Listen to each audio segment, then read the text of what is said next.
Mas não, ligando com o assunto que a gente começou, é isso que essa nova era tecnológica de todo mundo poder dar opinião, se expressar e se posicionar, causa essas ideias que não tem pé nem cabeça ganhando tração muito forte. Mas tem um lado bom, que acho que certos paradigmas que eram já impostos na sociedade estão começando a ser discutidos, entendeu? Por exemplo, o impacto dessas grandes instituições globais, a OMS, por exemplo. Eu acho que a gente, por estar nesse mundo onde está todo mundo se falando, esse poder que eles tinham, essa referência de ser eu sou a Organização Mundial da Saúde, eu controlo a saúde no mundo. Esse negócio esse espantalho foi aparecendo na minha visão. Porque com a internet, a tecnologia, a gente viu que nem a OMS no começo sabia lidar com a parada. Eles falaram que tinha que usar máscara, aí depois eles falaram que máscara não funcionava. Aí depois voltaram atrás e falaram que máscara funcionava. Entendeu? Aí falaram que tinha que fazer de um jeito, aí falaram que tinha que fazer do outro. Entendeu? Aí você falou, porra, os caras são os caras que eram pra ser a referência máxima de saúde no mundo, e eles aqui na internet estão passando de palhaços, pô. O problema é que assim, primeiro essa coisa da máscara especificamente, na gripe espanhola já se discutiu máscara. Então, o fato é que a gente normalmente não aprende muito coisa com a história. O próprio Hegel, aquele filósofo do final do 18, começo do 19, que criou a história da dialética lá, ele dizia, uma das coisas que a gente aprende com a história é que a gente não aprende nada com a história. Então, esse caso específico de máscara, quando você pega qualquer material de jornal da época, ou livros que foram escritos sobre a gripe espanhola há 102 anos, você tem lá essa discussão, lockdown, não lockdown, usa máscara, não usa máscara, fecha isso, abre aquilo. Entendi. Quer dizer, isso já rolava há 102 anos atrás. Existia comércio naquela época. Assim como nas outras eventos de peste se usava máscara. Você tinha máscaras na época que se usava. Então esse é um tema que já circula na história das pestes. Agora, sobre essa coisa do critério que você fala, Monark, é uma coisa interessante e bastante séria, que é o seguinte. Na verdade, a gente vai num processo de crítica dos paradigmas, que nem você falou, no caso da OMS, é o paradigma institucional, né? A gente vai nessa crítica, só que a gente não vai ter nada para pôr no lugar. Certo? A gente não tem nada para pôr no lugar. Porque o que acontece é quando a gente começa a relativizar tudo, que é uma coisa que na filosofia começou a rolar uns 2.500 anos atrás, a Grécia, né? Foi que inventou esse negócio de relativizar as coisas. Foi mais ou menos quando começou toda essa história de filosofia? Mais ou menos, né? Mais uns 2.500 anos atrás, que começou a questionar, eles não usavam a expressão relativizar, mas essa coisa de dizer que a verdade depende do ponto de vista de cada um, a democracia era corrupta em Atenas, tinha gente que fazia conspiração, roubava no voto, tinha fraude, toda essa conversa que a gente tem hoje, há 2.500 anos atrás, já aparecia em Atenas, né?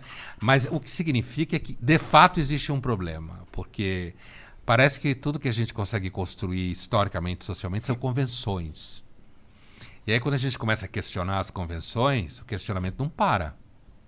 Não para, entende? Assim, a OMS cai por terra, eu entendo o que você fala, apesar de que a ciência continua dependendo de um certo grau de institucionalização. Senão a gente não consegue fazer coisa nenhuma. Mas é que a OMS é uma instituição global. Ou seja, ela é uma lógica de centralização de poder. Política. Super política. Super política. E eu acho que poderiam existir, sei lá, 20 OMS, tá ligado? 20 referências em saúde. E aí cada uma com o seu valor institucional. Eu tenho medo, não, eu fico com o pé atrás, eu acho que é uma pegadinha política esses órgãos institucionais globais, entendeu? Tipo ONU, OMS, esse negócio que ninguém controla e o mundo inteiro controla. Tipo, eu não acho que essas são instituições democráticas, entendeu? Eu não acho que elas realmente estão pensando no mundo, pro melhor do mundo. Eu vejo elas como instituições que foram totalmente...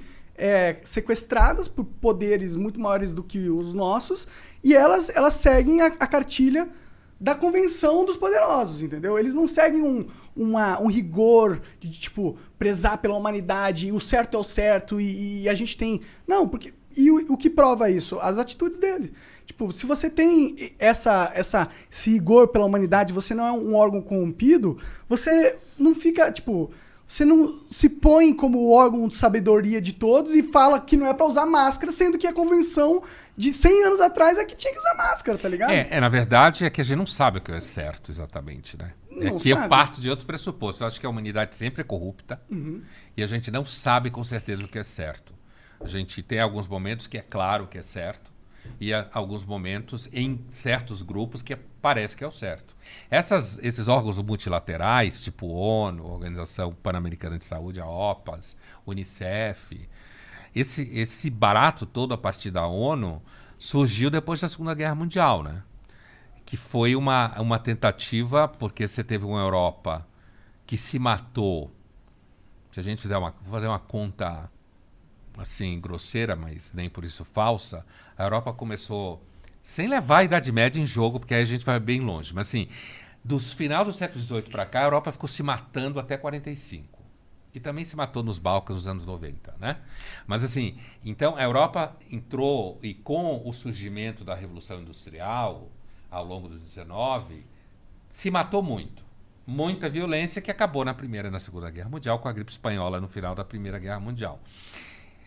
Então, esses órgãos multilaterais, eles têm o objetivo de meio que institucionalizar conflitos. A política é sempre ruim, mas sem ela é pior. Então, eu entendo o que você fala. Então, seria melhor, por exemplo, ter órgãos locais. O problema é como partir da ideia para a realização das coisas. Na vida real, é tudo sempre pior do que tem na ideia. Tipo, pensar em favor da humanidade. Isso não é muito claro. Sim, com certeza. No plano da ideia, é claro. Claro, Mas no plano da realização não é muito claro. Você teria que ser Deus, né? Pra saber realmente o caminho certo pra humanidade. É né? o que o Descartes fala. Só Deus não precisa de método. Por isso que... É isso aí. Exatamente. Por isso que eu acho perigoso você se colocar num patamar de Deus. Num patamar de eu sou a OMS. Eu entendo pro mundo as diretrizes que devem ser feitas. Portanto, todo mundo do mundo inteiro saiba que você tem que seguir o que eu tô falando. E se você não seguir, vai ter repercussões políticas internacionais. A OMS ela tem várias ingerências em vários países. E, pô, se você vai afetar a soberania de um país, você tem que ter muito bem embasado. Você não pode chegar e falar que a máscara não funciona, tá ligado? Sim.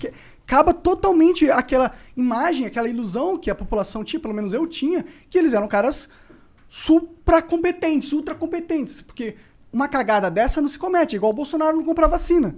Então, bem-vindo ao grupo. Dos que sabem que nem os supercompetentes, tecnicamente, são tão supercompetentes. Né? Que tem uma dimensão meio circense.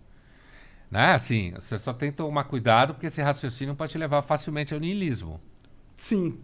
A não acreditar mais em porra nenhuma, sabe? Porque o nosso sistema de crença, eles são muito frágeis.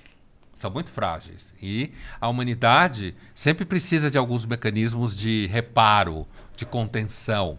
Por exemplo, a OMS, ela aceitou a Coronavac, sei lá, 2 semanas atrás.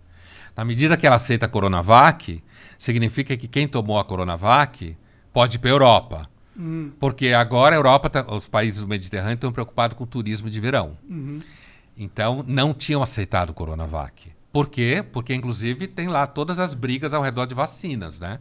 Aquela história que a humanidade ia distribuir vacina para todo mundo ia se dar as mãos. Basta olhar na história. Período de pandemia é pior. As pessoas ficam mais cruéis. Egoístas. Pensa agora, a gente conversava há pouco, pensa agora no Dia dos Namorados. O restaurante fecha às 9, sábado. Então, você tem um período curto para ir jantar. E o povo quer ir jantar no Dia dos Namorados, senão a namorada vai ficar brava. O que acontece? Os restaurantes põem o menu em 500 pau, 600 pau. Por quê? Porque tem a pandemia, tem menos serviço, tem menos acesso. Você vai ir, não importa o quê. Quando você espreme a humanidade, normalmente sai merda. E